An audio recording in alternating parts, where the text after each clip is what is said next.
We've been married for 4 years, living a pretty ordinary life, much like most couples and families out there.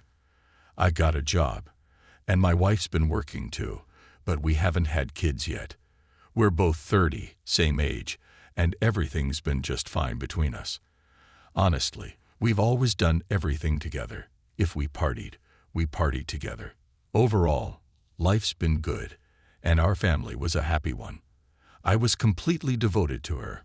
I didn't go out clubbing, didn't cheat, and was always home every night. We had plans, start a family, maybe do some renovations. We were living in my 3-bedroom apartment. But then one night, we were over at some friend's place, just chilling and having a good time, drinking a bit, but nothing over the top. We got home, and it was already the middle of the night. I headed to bed, but my wife said she'd stay up a little longer to browse the internet. I didn't think much of it since I trusted her completely. I woke up around 8 the next morning and noticed she wasn't in bed. So I headed to the room where the computer was. There she was, sitting at the desk, typing away on the keyboard. As soon as she saw me, she quickly started closing all the windows on the monitor, which instantly caught my attention. I asked her, "What are you up to?" She just shrugged and said, "Oh, I was just browsing the web, reading random stuff." After a bit, she finally went to bed, and I waited, biding my time until I could check the browsing history on the computer. I couldn't wrap my head around what could possibly keep someone glued to the internet until morning. I mean, what kind of news is that captivating? When I finally checked, I was shocked. She logged onto some dating site, I don't even remember which one, and started messaging random guys. Some of them replied. Most of the conversations were brief and didn't really go anywhere, but one guy responded in a way that got her attention, and they started chatting more. The whole thing quickly shifted to talking about sex, and then she drops this bombshell. "It's just that sex with my husband isn't inspiring." I was floored. Then they exchanged photos and even discussed meeting up, picked a place and everything. But the guy ghosted her, so it didn't go anywhere.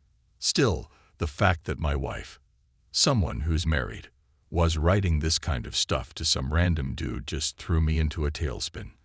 I didn't hesitate. I went straight to her, woke her up, and showed her everything.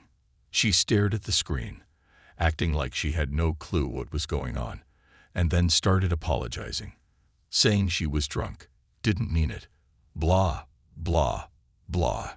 She claimed she was just bored, felt like she wasn't getting enough attention. I thought long and hard about it. I was on the verge of kicking her out, but the fact that she was drunk and that it was all just virtual, maybe even just some silly fun, made me pause. I convinced myself to believe her, and I forgave her. We decided to move forward from there. I started to let it go, but the trust was already shattered. I couldn't help but keep expecting something like that to happen again. About 5 months passed, and then something else came up. My wife landed a new job and had been working there for about 4 months. One evening after work, I was at my computer, doing something. I think I was playing poker. My wife was sitting right next to me, chatting with someone on Skype. I asked, "Who are you talking to?" She said, "A girlfriend." All right. I bought it, but something didn't sit right, so I decided to dig a little deeper. Later that evening, I went through her phone and found the chat with her supposed friend, but it was super short, yet she'd been messaging someone for a good 2 hours. I noticed she started rushing to the computer a lot more often, always on Skype, constantly chatting. The fact that the chat history wasn't being saved raised a red flag for me. And there were moments when I'd suddenly walk into the room, and she'd immediately start clicking away, frantically closing whatever she was looking at. I knew something was up, so I decided to take matters into my own hands. I installed a spy program on the computer. It logged all keystrokes and took screenshots. I set it up and waited, letting her have access to the computer like normal, just biding my time. One day, I got home earlier than usual and decided it was time to check that spy program, and see who she was texting and what she was saying. And man, it was worse than I could have imagined. She'd been messaging some guy from work for about a month. This jerk was a department head where she worked. They'd been chatting on Skype both at work and from home. At that moment, the guy was in the hospital. I was scrolling through their messages, and I couldn't believe my eyes. Stuff from my wife like, "I've missed you so much, and I can't wait to kiss you, my kitty," and other things that were just soul-crushing to read. I decided to keep watching and gathering more info.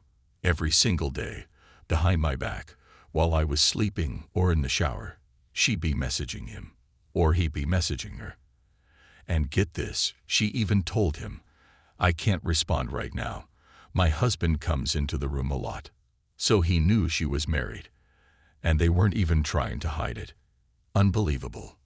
One night, I went out for a beer with a friend, got home around 1 in the morning, turned on the computer, and there it was again.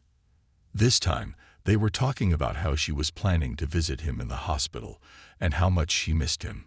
That was it. I couldn't take it anymore.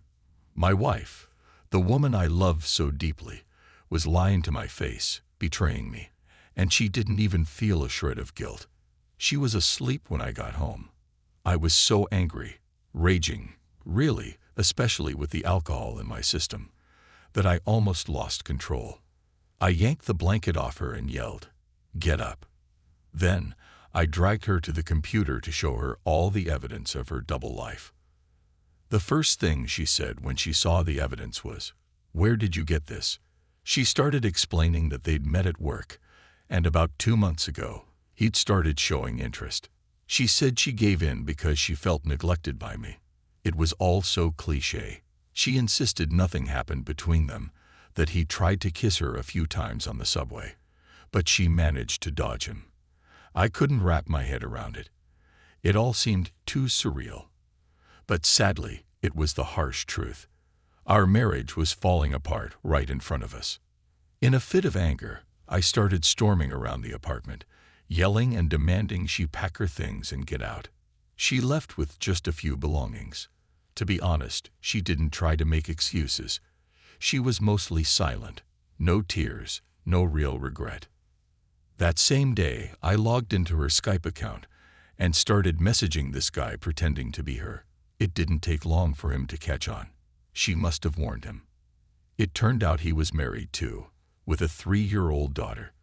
But he claimed it was all just harmless flirting, a misunderstanding, and said he didn't know she was married. Out of some twisted sense of pity, he tried to downplay everything. I had screenshots of their chats and other incriminating stuff, which I sent to his wife a few days after.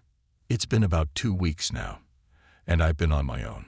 My wife called, wanting to talk, and we did. By then, I'd calmed down a bit. She apologized, claiming it was all a mistake, saying that she felt ignored and was incredibly guilty. I didn't really buy it, but for some reason, I ended up forgiving her. Despite the forgiveness, I couldn't shake off the doubt, whether something really happened between them or not. So, like a fool, I forgave her again. I still love her, I suppose, even though I know deep down this relationship may never fully heal. The hurt has eased, but the scars remain. Now, I live in constant stress. I've forgiven her, but I can't bring myself to trust her. I find myself obsessively checking her phone. It's like I've developed this paranoia that consumes me. I don't want to keep living like this. Right now, I'm just searching for a reason to end things permanently, get a divorce, and start over. That's where I'm at. A real cry from the heart. Remember when I mentioned going to my friend's place for a beer? Well, he shared his life story with me. And maybe I should have done the same from the start. Now, I'm going to tell it from my own perspective. I'm 31, my wife is 26, and we've been married for 5 years. We have a son together. I run 2 companies, have a steady job, a car, and an apartment. I was working hard, providing for my family, and planning a future together. Naturally, I loved my family deeply, and despite working long hours, until 8 in the evening, and with just 1 day off, I always made an effort to spend time with my wife and son. We even talked about having a second child. Then, 5 months ago, I discovered she was cheating. The betrayal hit me hard. It felt like my soul was crushed and left empty. For 2 weeks, I felt like I was trapped in a nightmare and stayed with my parents. A couple of months later, I met a wonderful woman. She's smart, beautiful, and everything I was missing before. I found myself able to start fresh with a new relationship, and I'm genuinely happy now. The connection I have with her is incredible, sexually and emotionally. Sometimes, it feels like fate is playing a joke on me, because everything I lacked in my previous relationship seems to be perfectly fulfilled with her. I made the decision to move on, even though I still had deep feelings for my wife, and overlooked many of her flaws. I began a new chapter with someone who is everything my ex wasn't. My wife did ask for forgiveness, but I couldn't bring myself to live with a betrayal. I even slept with her once after discovering the affair, but I realized it was impossible to return to what we once had.